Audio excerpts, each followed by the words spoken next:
데오빌로여, 내가 먼저 쓴 글에는 물론 예수께서 행하시며 가르치시기를 시작하심부터 여태까지 사람들에게 성령을 넘겨주시고 승천하신 날까지 이를 기록하시노라. 그가 고난받으신 후에 또한 그들에게 확실한 많은 증거로 친히 살아계심을 나타내사 40일 동안 40일 동안 그들에게 보이시며 하나님 나라의 일을 말씀하시니라. 사도와 함께 모이사 그들에게 분노하여 이르시되 예루살렘을 떠나지 말고 내게서 주를 봐주시기를 하신 것을 기다리라. 요한은 물로 세례를 베풀었으나 너희는 몇 날이 못되어 성령으로 세례를 받으리라 하셨느니라. 그들이 모였을 때 예수께서 주여 이르되 주께서 이스라엘을 구속하시니 내가 아니. 이르시되 때와 시기는 아버지께서 자기의 고난에 두셨으니 너희가 알 바 아니요 오직 성령이 너희에게 임하시면 너희가 복음을 받고 예루살렘과 온 유대와 사마리아 땅끝까지 이르러 내 증인이 되리라 하시니라. 이 말씀을 마치시고 그들이 보는데 올려져 가시니 구름이 그를 가려 보이지 않게 하더라. 물러나실 때 저자들이 자세히 하늘을 쳐다보고 있는데 행운이 모든 사람이 그들 곁에 서서 이르되 갈릴리 사람들아 어찌하여 서서 하늘을 쳐다보느냐. 너희 가운데서 하늘로 올려지신 이 예수는 하늘로 가심을 본 그대로 오시리라 하였느니라. 제자들이 건너편에 하는 산으로부터 예루살렘에 돌아오니 이스라엘 주께서 가까워 아시기를 바라시니라. 들어가 그들이 유하는 다락방으로 올라가니 베드로, 요한, 야고보, 안드레와 빌립, 도마와 바돌로메, 마테와 및 알페오의 아들 야고보, 셀로디 시몬, 야고보의 아들 유다가 다 거기 있어. 여자들과 예수의 어머니 마리아와 예수의 아버지 야고보와 같이 자라고 그리스도에 있었다.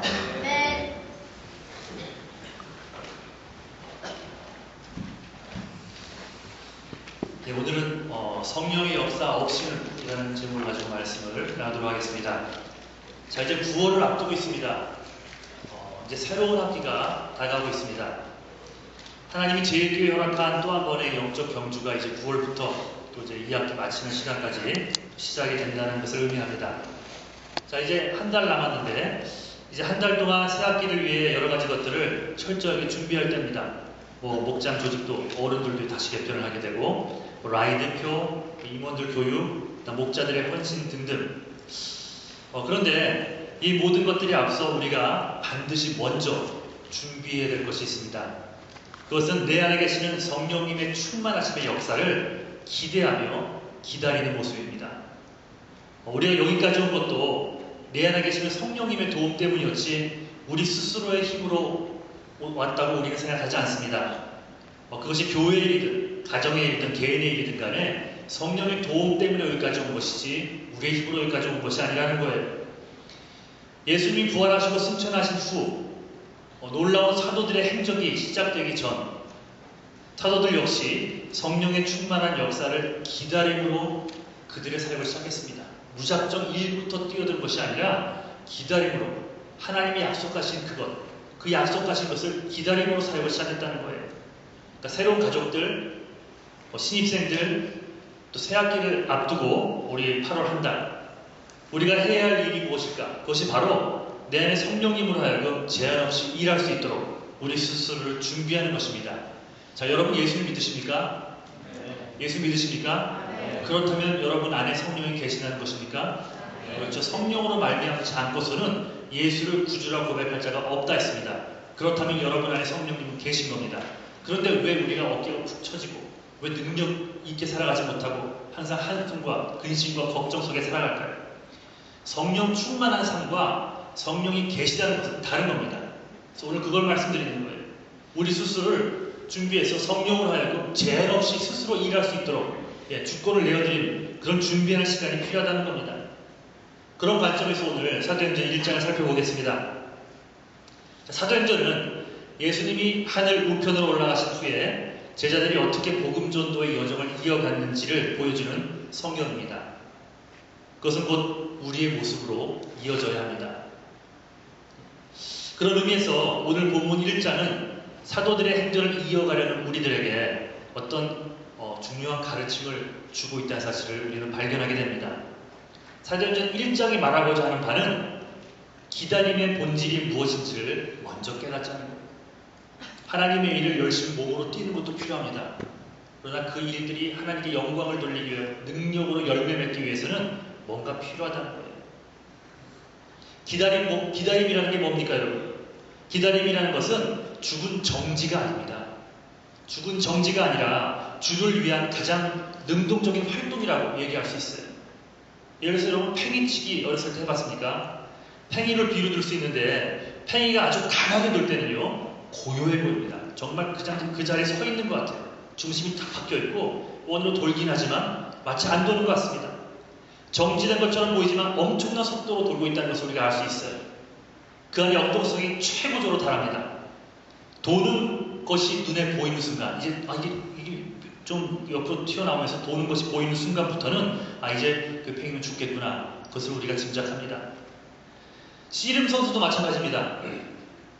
거기에 긴장감이 있어요. 힘을 맞대고 아무것도 안 하는 그런 순간을 보면 숨을 거칠게 몰아쓰고 땀이 그렇게 나는 줄 모릅니다.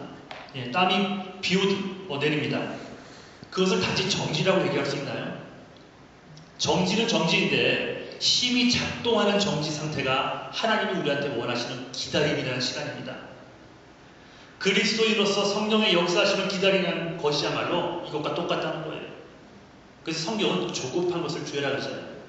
하나님께 묻지도 않고 기도하지도 않고 당연히 기다리지도 않고 자기 뜻대로 하는 그런 조급함을 성경은 죄라고 얘기합니다.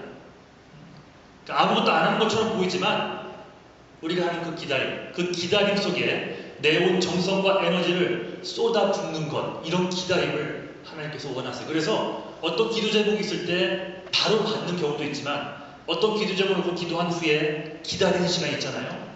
그 시간이야말로 하나님께서 우리에게 상상도 못할 축복을 전해주는 바로 그 축복의 통로의 시간인 것을 여러분 알 수 있어야 됩니다. 그래서 하나님께서 우리에게 어떤 일을 하기에 앞서 능동적으로 기다리는 시간을 참 종종 주십니다. 그 기다림이 바로 하나님의 일의 일부라는 거예요. 즉 기다림은 우리의 삶에 있어서 가장 큰 힘의 원동력이 됩니다. 그런데 특히 무엇을 기다리라고 합니까? 다른 것이 아니라 하나님이 약속한 것을 기다리라고 하는데 4절 한번 읽어볼까요? 4절. 자, 시작. 예루살렘을 떠나지 말고 내게 들은 바 아버지의 약속하신 것. 누가복음에 보면 그 약속한 것은요, 여러분, 성령님이십니다. 하나님의 영신 성령님을 기다리라는 말씀에 하나님의 일을 감당하려고 한다면 하나님의 방법으로 하나님의 능력을 힘입어야 합니다. 다시 말해서 성령의 충만을 기다리는 시간이 하나님의 자녀답게 살아가기 위해 우리에게 반드시 필요한 것이라는 사실입니다. 자, 고린도전서 2장 4절 5절 시작. 내 말과 내 전도함이 지혜 모르는 말로 하지 아니하고 다만 성령의 나타남과 능력으로 하여 너희 믿음이 사람의 지혜에 있지 아니하고 다만 하나님의 능력에 있게 하려 하였노라. 하나님의 성령께서 우리 안에 임재하셔야지만, 즉 우리의 인격이 성령의 통제를 받아야지만 우리는 하나님의 일들을 능력 있게 감당할 수 있게 됩니다. 우리의 생각과 사고방식도요, 다 성령의 지배를 받을 수 있어야 돼요. 그래야지만 나약한 내 힘과 실력이 아닌 하나님의 능력을 의지해서 사명을 감당할 수 있게 되는 겁니다. 여러분, 성령을 또 다른 말로 뭐라고 하는지 아시죠? 뭐라고 하나요? 한국말로 보혜사 들어보셨습니까? 헬퍼, 카운셀러 이렇게 많이 번역이 되는데 돕는 자라는 뜻입니다. 보혜사. 그 보혜사라고 번역된 헬라어가 파라클레이토스입니다. 그 단어는 옛날 그리스 법정의 변호인을 의미합니다. 그러니까 요즘 변호사처럼 돈 받고 일하는 것, 그 전문직을 말하는 것이 아니라 파라클레이토스는 대부분 피고인의 친구들이었습니다. 그러니까 법정 피고인들의 친구를 파라클레이토스라고 불렀어요. 죄인을 변호하다가 그 피고가 그 죄인으로 낙점을 지키게 되면은 함께 위험에 몰릴 어려움을 감당한 인물들을 얘기합니다. 따라서 파라클레이토스는 희생을 각오하고 친구의 무죄를 위해서 계속 곁에 앉아서 힘이 되어주고 위로가 되어주고 격려해주는 친구 중에 친구였습니다. 여러분 정말 힘들어 본 적 있으시죠? 그때 여러분 곁에 누가 있던가요? 남편과 아내 말고 그 외에 여러분 정말 힘들 때 옆에 누가 있어준 적이 있나요? 그런 사람들이 있다면 착복된 것입니다. 혹시 그런 사람들이 없더라도 여러분에게는 성령 하나님 파라클레이토스 옆에서 힘이 되시고 임재해 주시고 함께 해주시는 우리 하나님의 영이 함께 있음을 잊지 않기를 주님의 이름으로 간절히 축원합니다. 오순절 다락방에서 바람 같고 불의 혀 같은 성령을 체험한 제자들이 어떻게 그토록 용감해지고 자신이 생겨 이렇게 목숨을 걸 정도로 순교를 하면서까지 복음을 전할 수 있었을까요? 다른 게 아니에요. 함께 하시는 하나님의 영, 성령님 옆에서 위로자가 되주시고 나를 변호하시는 분, 그분이 함께 있다는 이유만으로도 그들이 십자가에 달려 죽을 수 있었던 것을 우리는 알게 됩니다.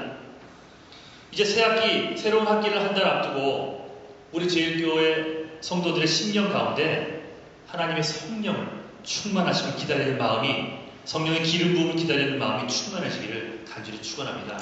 눈에 보이지 않죠? 그래서 성령님 충만하게 임해주세요 하면 뭔가 와도 그게 온 건지 뭔지 모를 수 있습니다. 그러니까 성령님은 인격의 하나님이시기 때문에 우리가 내 안에 계신 성령님께 자꾸 기도하고 하나님 축복을 드립니다. 하나님 역사하셔야 됩니다. 하나님 함께 해주세요. 이런 기도를 좋아하셔서 그 기도가 있을 때부터 충만하게 역사하시기 시작하세요. 사람들에게 뭔가를 구할 때 언영아 좀 도와줄래 안 도와줄래? 이따 정리 좀 같이 하고 선 좀 이쁘게 좀 묶어놓고 모두 잘 치우고 좀 도와줘 이따가. 네. 이게 대답하잖아요. 이따가 할 거예요.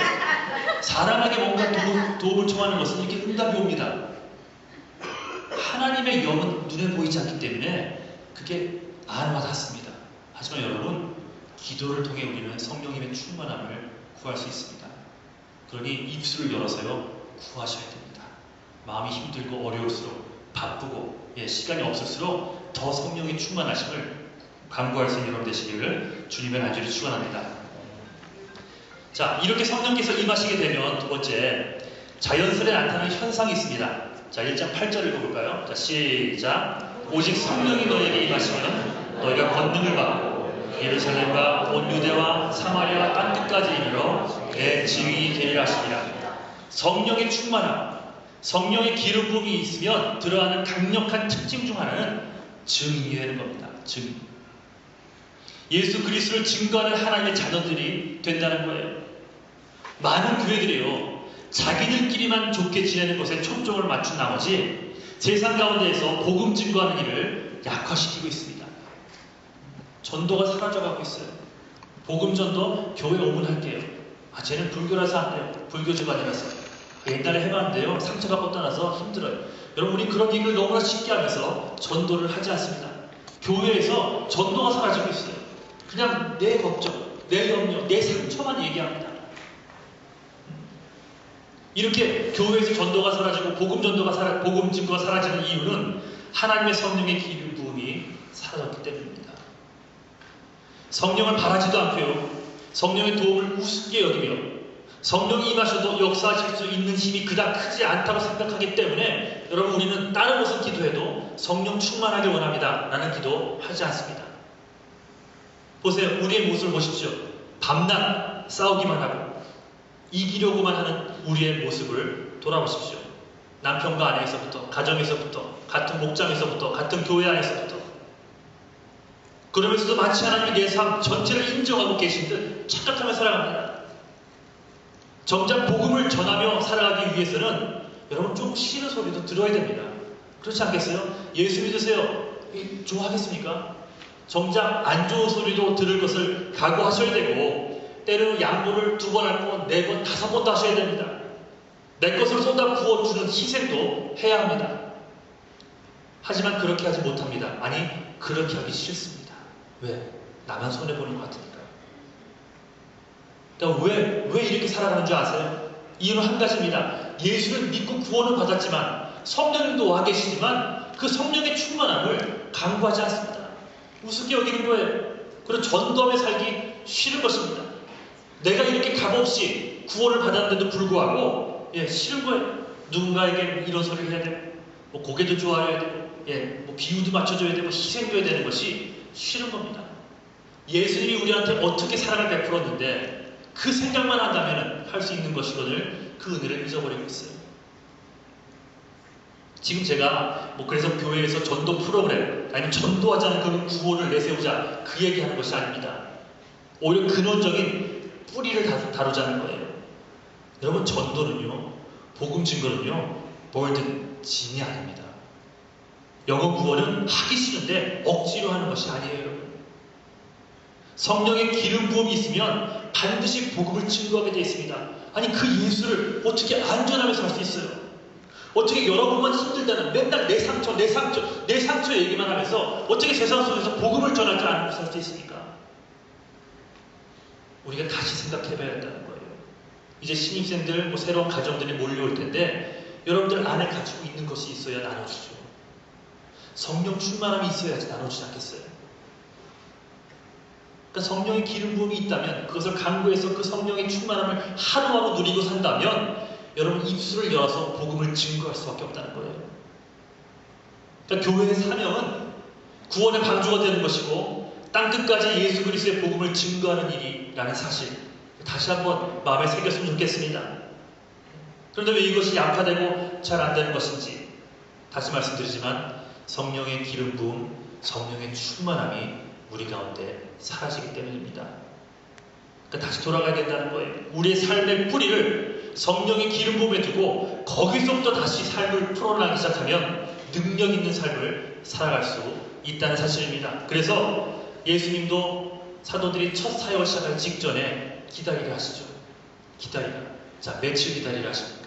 자, 그 일대 하신 분들 대답해 보세요. 예수님께서 이 땅에 오셔서 부활하신 후에 며칠을 이 땅에 계셨죠? 육신의 몸으로. 예, 누가 대답했어요? 누가 40일이라고 했어요? 예, 40일 맞습니다. 40일 있었어요. 자, 그러면은 오순절 다락방 성령 충만함은 며칠 뒤에 왔습니까? 오순절이잖아요. 오순절이니까 예수님 부활하신 후에 오순절이면 승천하신 후에 열흘 뒤에 왔습니다. 그런데 예수님께서 열흘만 기다려라 하셨습니까?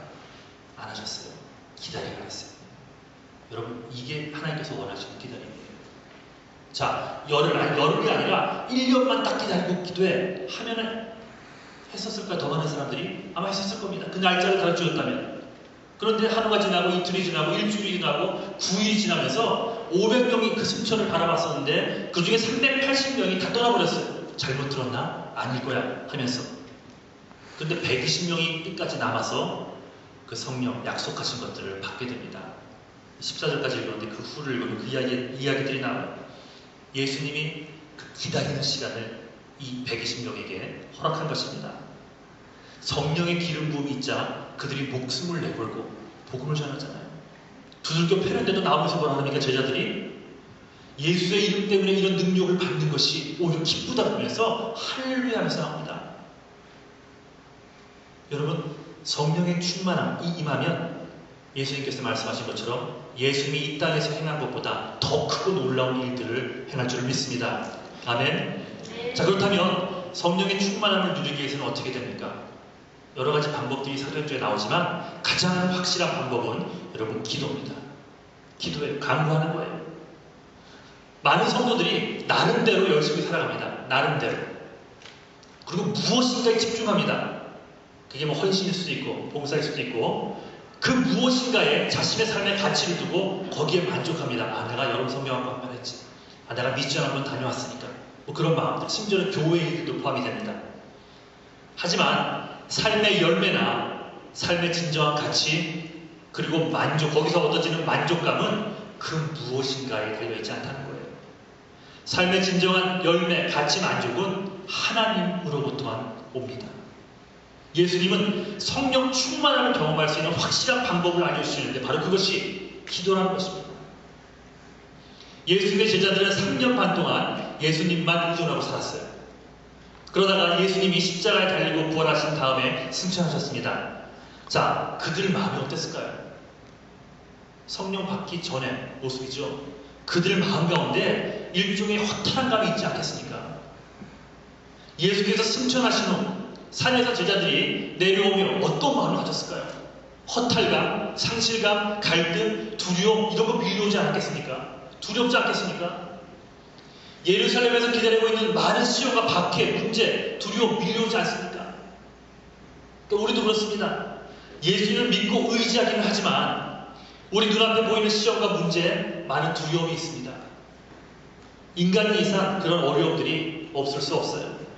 그렇다면 이런 하나님의 백성들에게 이 세상을 능력 있게 살아가게 만들어주는 과제는 뭘까요? 그것이 바로 기도예요. 오늘 마지막 절에 보니까 전혀 기도에 힘쓰니라. 아무것도 안 하고 앉아있는 것 같지만 기도하며 기대하며 인내하는 그런 모습. 그래서 여러분, 기도하는 자들은요 어떤 상황에서 승리합니다. 심지어는 인간이 그토록 두려워하는 죽음을 경험하게 되더라도 그것은 그들에게 허락한 하나님의 승리일 수밖에 없다는 사실입니다. 물론 맞습니다. 두려운 순간이 올 때마다 우리는 피하고 싶은 욕망이 생깁니다. 당연하죠. 저도 그렇습니다. 순간 드는 마음은 피했으면 좋겠다. 돌아갔으면 좋겠다. 하지만 그리스도인들은 세상을 피한답시고 산 위에만 머물러 있어서는 안 된다는 거예요. 이 교회 안에서만 우리끼리 좋지 하고 머물러 있어서는 안 된다는 것입니다. 산에 머물러 하늘만 쳐다보면서 예수님 언제 오나요? 하면서 지내는 것은 틀렸다는 거예요. 오늘 보고 11절을 보십시오. 천사가 말하기를 뭐라고 지금 보고 있죠? 11절 시작.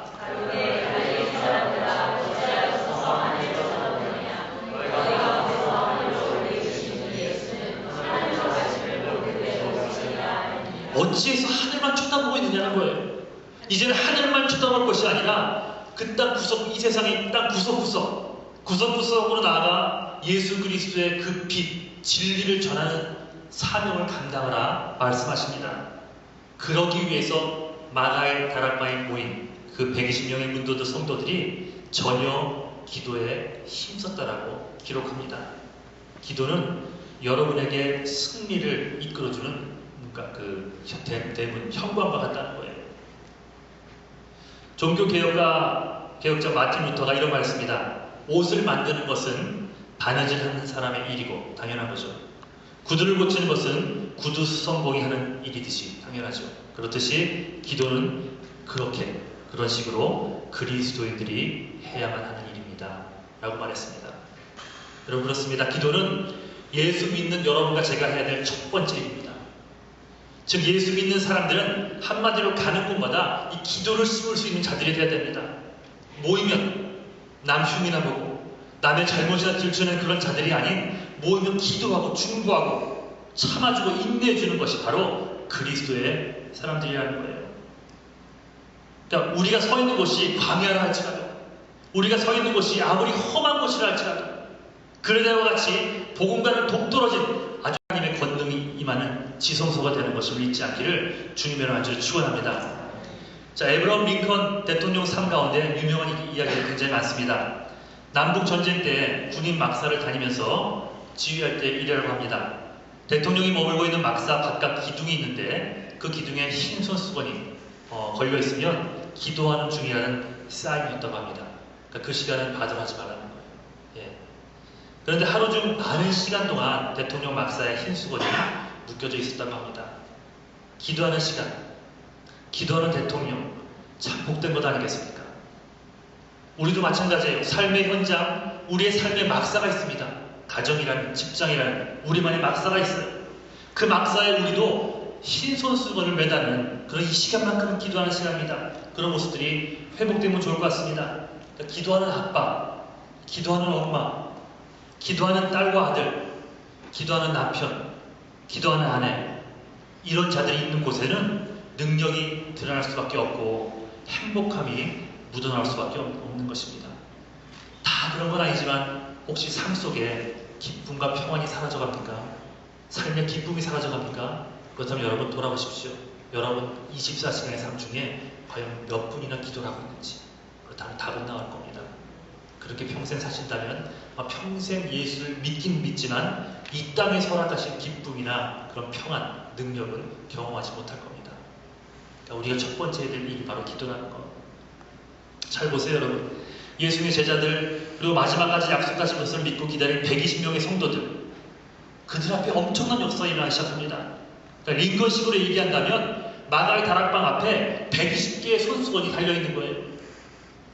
예외가 없습니다. 기도할 때 성령 충만함을 통한 능력은 반드시 우리 삶 가운데 열매 맺게 되어 있습니다. 이제 새학기를 앞두고 우리 제일교회 앞에 신입생들 또 예수 믿지 않는 가정들도 만나게 될 것이고요. 또 상하고 고난 수많은 사람들이 우리의 교회의 문을 두드릴지 모르겠습니다. 지금 우리 앞에 수많은 영적인 사명들, 다른 사명이 아니에요. 복음 증거의 사명들이 있습니다. 이 모든 사명들을 어떻게 감당해 나갈 수 있겠습니까? 여러분 기도하십시오. 그리스도인들의 사명은 언제나 예외 없이 기도로 시작됩니다. 그 기도로 내 안에 성령님의 충만한 역사하심을 기대하면서 살아가는 여러분 되시기를 간절히 축원합니다. 사도행전 1장이 기도의 장이었던 것과 마찬가지로 우리 교회 사역의 이제 첫 번째 장도 기도의 장이 되어야 할 겁니다. 그럴 때 비로소 성령님의 풍성한 능력과 은혜가 우리 삶 가운데 임하게 될 줄 믿습니다. 제가 말씀드렸습니다. 사랑하는 성도 여러분, 우리 모두 기도의 사람이라는 별명을 얻었으면 좋겠습니다. 그 기도를 통해 1년 365일 내내 성령으로 충만한 삶을 살아드리는 여러분 되시기를 간절히 축원합니다. 그래서 하나님의 기쁨과 능력의 통로가 되는 귀중한 우리 제일교회 모두가 되기를 주님으로 간절히 축원합니다. 자, 우리